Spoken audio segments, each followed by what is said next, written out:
و این را به خاطری گفت که ام سلمه و ام حبیبه رضی الله عنها زمانی که در حبشه هجرت کرده بودند اونجا یک کنیسه را دیده بود. در اون کنیسه تمثالا و تصویرای امو پیغمبرای خدا جور کرده بودند و نقش و نگار کرده بود. وقتی که با پیغمبر علیه السلام قصه زوره کرد، پیغمبر علیه السلام کلمات را تکرار میکرد که این مردما وقتی که مرد صالحشان یا پیغمبرشان وفات میکرد در سر قبرش چی جور میکرد؟ مسجد جور میکرد. و این سبب شرک واقع شدن در شرک و گمراهی مردم شده. از همون خاطر عایشه رضی الله عنها میفرمه که یحذر ما صنعوا، امت خدا میترسانید از آن چیزی که او مردم جور کرده بود که او تو جور نکنه. پیغمبر علیه السلام دعا میکرد که قبر مرا الله بت جور نکنی که عبادتش کرده شود. تاسف در اینجاست که پیغمبر علیه السلام طور لعنت گفته امروز مسلمان‌ها در هر جای مسجد در سر قبرها جور کرده رئیس. برکی را ببینی زیر قبراست در سرش مسجد است، نماز هم خوانده رئیستن. عجیب است. پیغمبر منع میکنه. کسی از زنگ زده بود دین روز از یک جای، نام منطقه را نمیگیرم، گفت مسجد جور میکنه کران میکنه، در زیر یمی مسجد قبر برآمد و یا آبادی دیوالایش بالا کرد، قبرم در زیر. گفت مولا اینجا چی داره؟ نزاع داره. من گفتم فتوای رسول الله صلی الله علیه وسلم است که ولا تصلی الیها، طرف قبر نماز نخونه، در سر قبر نماز نمیشه، فتوای پیغمبر است. مولا اینجا در مقابل فتوای پیغمبر استاد شده نمیتونه. اگر کسی یقین به سخن رسول الله داره، رسول الله میگه نمیشه او نماز سرش درست نیست و تو میگی که چطور است او چطور نیست. یک مسجد کابل به قبر نیست، هر جای اگر قبرم نیست داخل کرده. توصیه میکنه جناب پیر صاحب در مسجد داخل گرمش دفن میشه، جناب حاجی صاحب که مسجد جور کرده در مسجد دفن میشه. این کدام فرهنگ است؟ این کدام دین است؟ به خاطر چی طور میکنی که مردم برای دعا کنه که از مسجد برای؟ به الله قسم که عقیده شرک داشتی که این خو 1000 نفر است که 1,000,000 نفر روزانه روز تا بیگاره برای دعا بکنه هیچ به دردت نمیخوره. تو اول عقیده تا جور کن. عقیده کی جور میشه؟ عقیده وقتی جور میشه که ما تسلیم به هدایات و تعلیمات رسول الله شویم.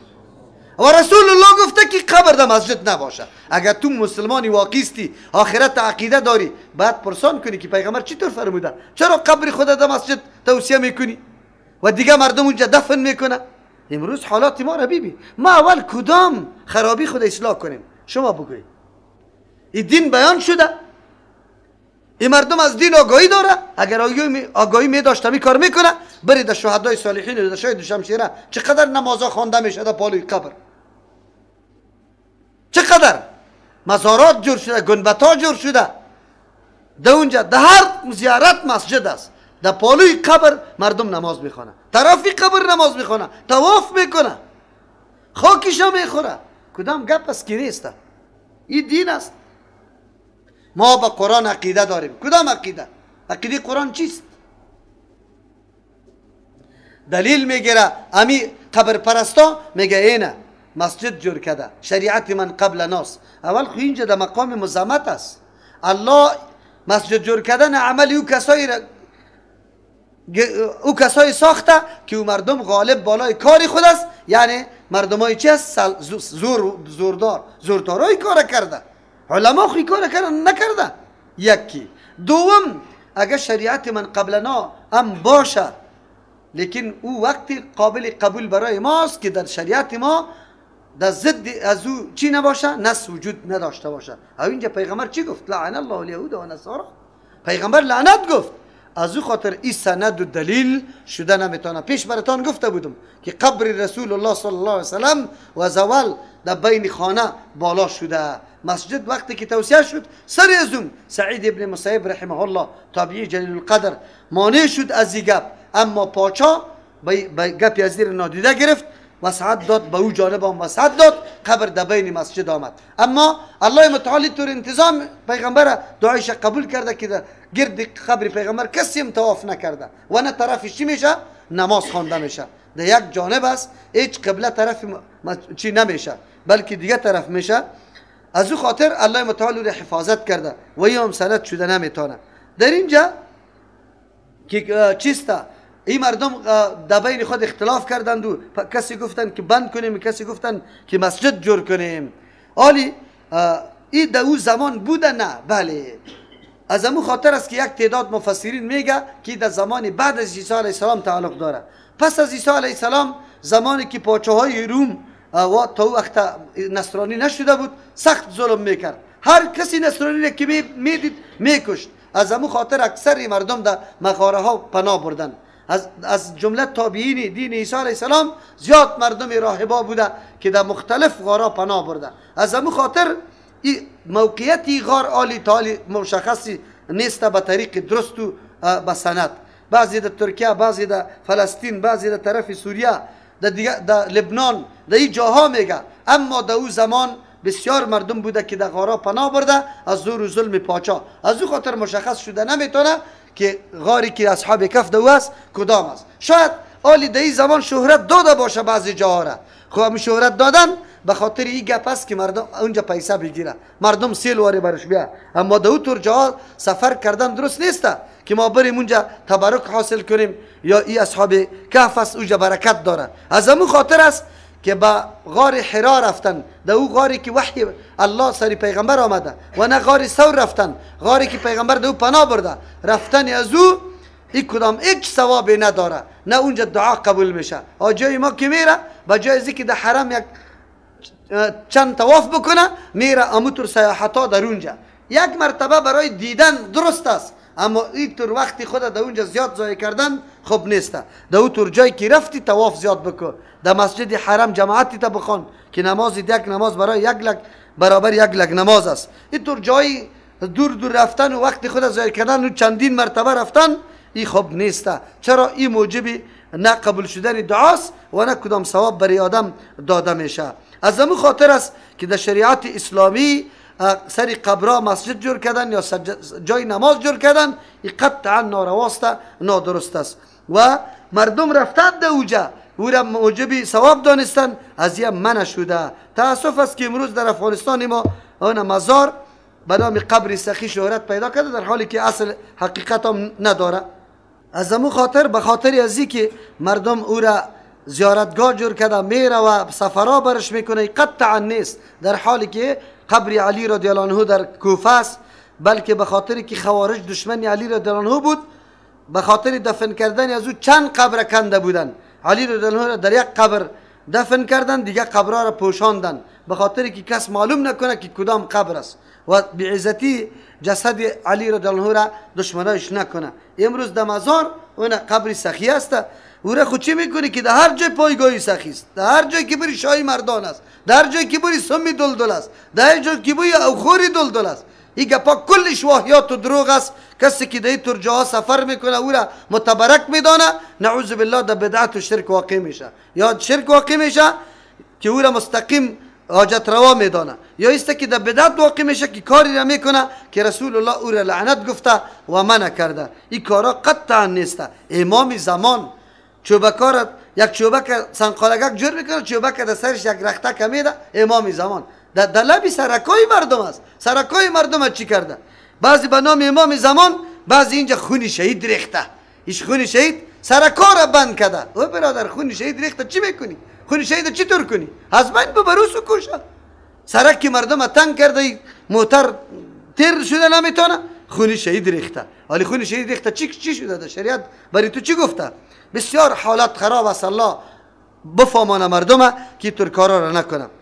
اصحاب کف در بین خود در مورد مدت تیر کردن خود چون امر غیبی بود به الله سپردن و در این مورد خیلی زیاد نپیچیدن. برای ما درس شد در امور غیبی به الله بسپاریم گپی خدا و چیزی که فایده من نباشه زیاد سرش پیچیدن به درد نمیخوره. اولی حالات مردم بیرون بیان میکنه الله متعال که در حق ازی هم مردم یک اختلاف پیدا میکنه. یکیش میگه 6 بود، یکیش میگه 5 بود، یکیش میگه 7 بود. تمام روز دینمی وقت خود ضایع میکنه. ضایع نکنی وقت خود. از او خاطر الله متعال آدابی را برای پیغمبر خود بیان میکنه که آداب برای امت است. امت باید چی تصوری در مورد اصحاب کف یا همچو واقعات داشته باشه، بسیار بپیچنده بین خود، یعنی که طور کارا را بگذارن به خاطر که فایده خوب سرش مرتب نمیشه. سیقولون ثلاثه، زود است که مردم بگوید، کسی که بحث از اصحاب کف میکنه، ثلاثه سه نفر هستند، رابعهم چهارمشان، کلبهم سگشان است، و یقولون میگویند خمسه پنج نفر است، سادسهم کلبهم ششمش سگشان است، رجما بالغیب، سخنان بی اساس و بی دلیل. رجم پرتاب کردن سنگ بدون چی میگه؟ نادیده چیز نمیبینه همونطور سنگ میزنی. اینطوری این قولای بی اساس و بی دلیل است. معلوم شد که دو قول الله متعال رجما بالغیب گفته. و یقولون میگویند سبعه هفت است، و ثامنهم کلبهم، هشتمشان سگشان است.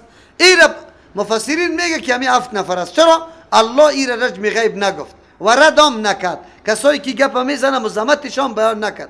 ابن عباس رضی الله عنه میفرما که چیست؟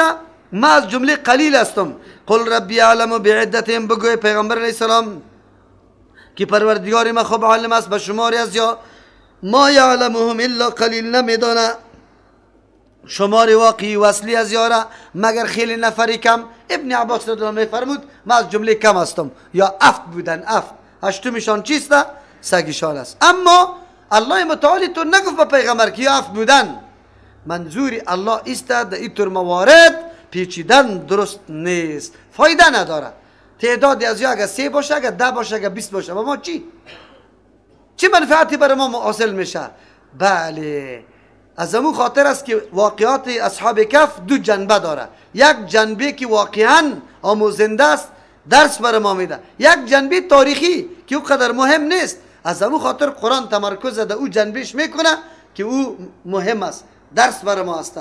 و او جنبه که او فایده‌مند نیست، او را ترک کرده رو است، واضح نمیکنه. اون نگفت که غار در کجاست، در کدام مملکت است و در کدام تاریخ بود و نامای مردم همین جوانا چی بود، بچهای کی بودن، چه قسم شدن. نه، واقعات جزئی از این قرآن ذکر نکرد. چرا؟ فایده‌مند نیست برای ما. همچنان تعدادی از یا فایده‌مند برای ما نیست. قرآن کریم همونطور گذاشته. قل ربی اعلم بعدتهم، یوم تعلیم است. زمانی که یک امری که دلیل یقینی در موردش نداشته باشیم، امر به کی بسپار؟ والله اعلم، الله خوب میدانه، من خبر ندارم. و پیغمبر خود الله تعلیم میده، این تعلیم برای ماست، ادب برای ماست. قل بگوی پیغمبر علیه السلام ربی اعلم، پروردگار ما خوب میدانه، بعدتهم، به شمارشان، ما یعلمهم، نمیدانه ایر الا قلیل، مگر خیلی کم. فلا تمار فیهم، تو جدال گفتگو نکنی در موردی از یا الا مراء ظاهرا، مگر بحث سرسری مختصر که مبنی به دلیل باشه. چیزی که در قرآن در موردش آمده امور بگو، در دیگه مسائلش دیگه پیش نرو، بحثای طولانی را نکن. ولا تستفتی فیهم منهم احدا، فتوام طلب نکو در مورد از یا منهم، از می بحث کننده ها، احدا از هیچ کدامشان، که تو از یا فتوام طلب نکو. چرا؟ یام علم یقینی و سند نداره، که نداره از او خاطر وقت تضایع نکن. خلاص اینی قدر بگو که اینی جوانا بود، اینی قسم مفکوره و عقیده داشت. ولا تقولن، این خود چی میکنی؟ بعضی مردم ها نامایش هم مفسرین نوشته کرده، مکسلمینا و تلمیخا و دیگهش سنونسو رقم ناماره. این امی جادوگرا در چی نوشته میکنه؟ در تاویز هم نوشته میکنه. این جادوست، خو این تاویز نیست. کمک طلب کردن غیر از الله متعال شرک است. کدام قسم شرک؟ شرک جلی. شرک چیست؟ اگر رو نامی پیغمبر نوشته میکنی یا نامی اصحاب کفه در تاویز، این طلب امداد کردن از مرده هست که عاجز است، که توانی کمک نداره، از او خاطر شرک است. خوی جادوگرا اینمی کارا را کرده رو است و بعضی شیطانای کارا را در سر انجام میده، به خاطر که عقیده از یا خوب پخته شوه که بله یام چیزی است. یک کسی که در مشکل گیر بیا، باز بعد از اوی جادوگرا یک چیزی را برش نوشته کنه او جور شوه، عقیده آدم سر از او میاد. یک نفر مرا میگه که دخترم اینمی طور شد، پیش فلان آقا صاحب بردم، آقا صاحب جور کرد. چه؟ من گفتم آقا صاحب جور نکرد، الله جور کرده. او جنی و شیطان بوده، رفته آقا صاحب که دم انداخته و شیطان دور شده. یک رقم سر ما گذشت شد، 2 زد برای من. خب سخت میمانشان بودم 2 برام زد. اینطور عقیده مردم داره. من میگم الله شفا داده، او میگه نه آقا صاحب شفا داده. او آقا صاحب به این طور گپا باز چی میشه؟ خوش میشه که اوه من خواهم یک چیزی هستم. از این خاطر ولا تقولن لشیء انی فاعل ذلك غدا، نگویی پیغمبر علیه السلام برای یک چیزی که من کننده کار هستم، ذالک همی کار غدا صبح، تا که انشاءالله نگویی الا یشاء الله، مگر که الله بخواه. قید انشاء الله قطش بگذار.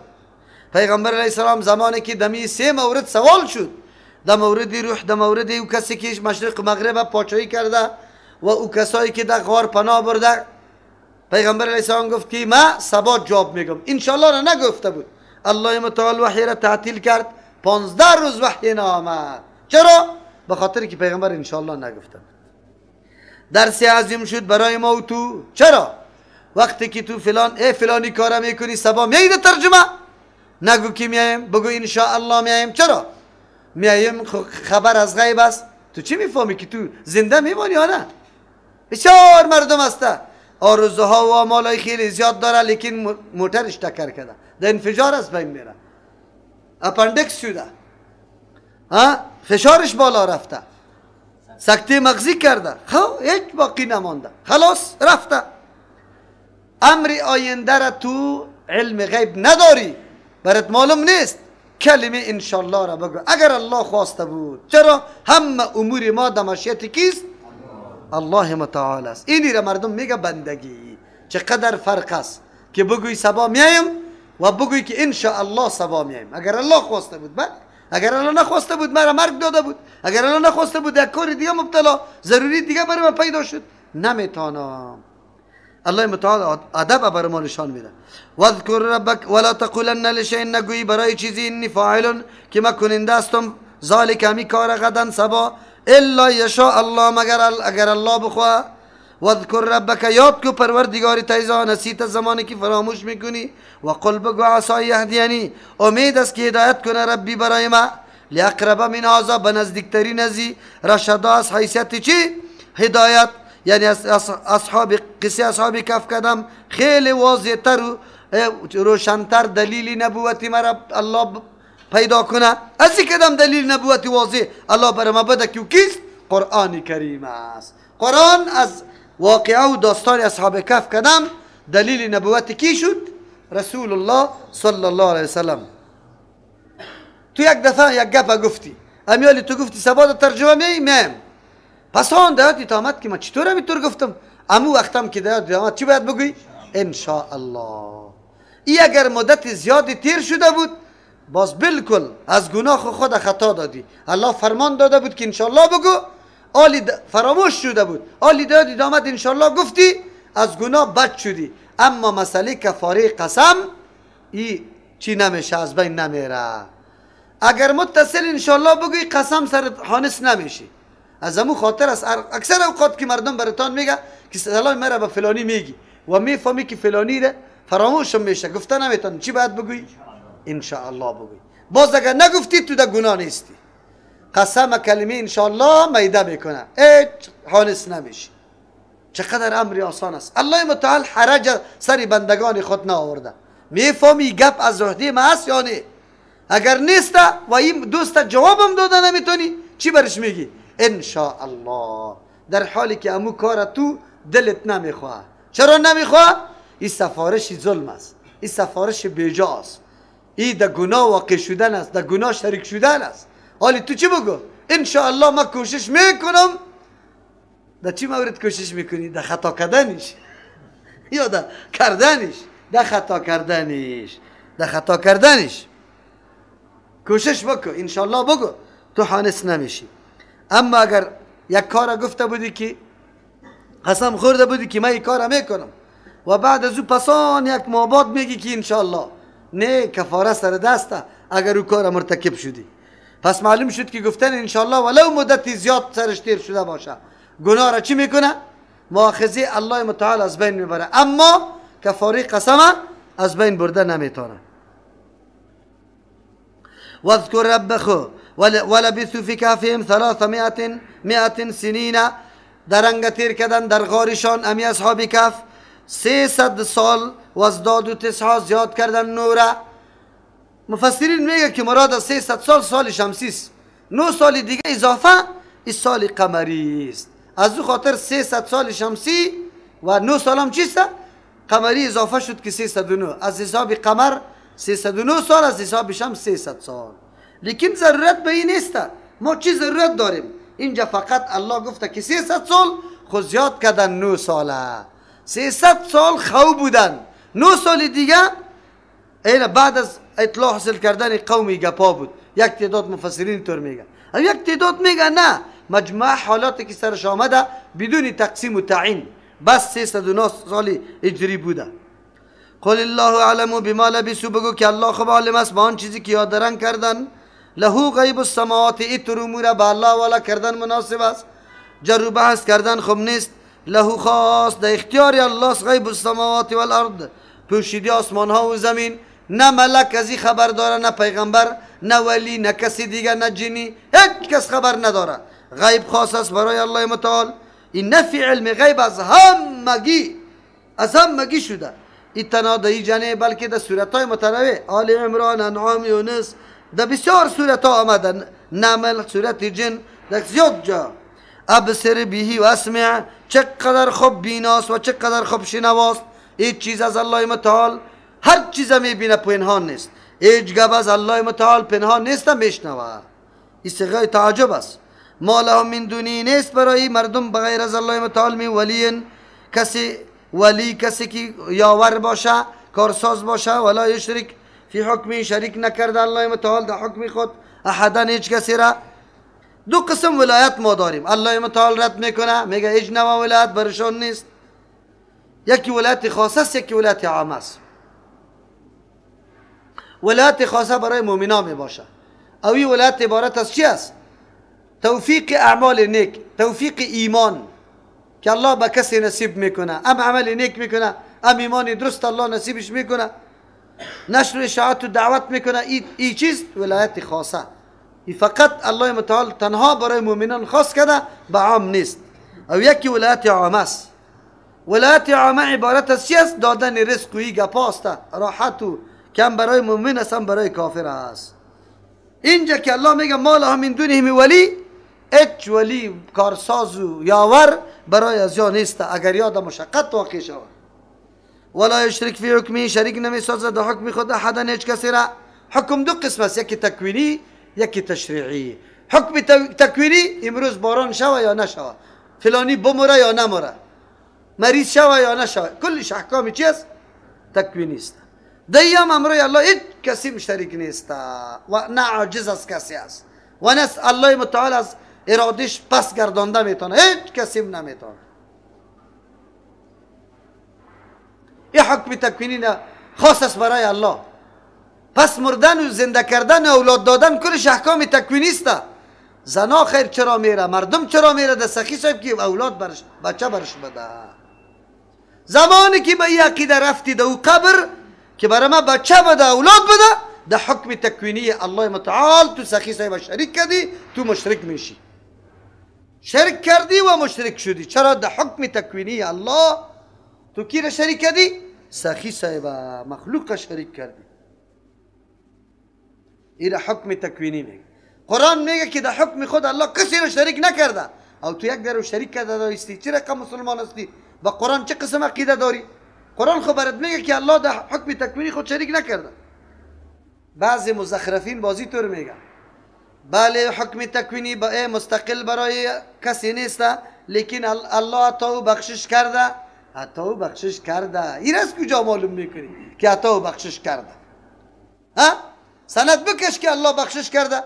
کسی را اختیارات داده باشه الله متعال که مرده که برو تو، اگر کسی اولادش نمیشه بالکل تو اولاد داده میتونی، اگر مریض میشه شفا داده میتونی، اگر گم میشه پس او را آورده میتونی. این را بکش در قرآن کریم، در حدیث که برای ما ثابت باشه که الله متعال فلانی را مقرر کرده برای ازی، برای باد گزند. کدامش است؟ سند بیاری نی؟ سند بیاری در حکم تکوینی که الله کسی را شریک خود ساخته باشه. بله علم بعضی گپا را به خضر علیه السلام به خاطر یک حکمت داده بود که اینی کار به خاطر اینی حکمت میشه، اما تصرف پیشی خضر علیه السلام نیست. طرف پیش از این نیست.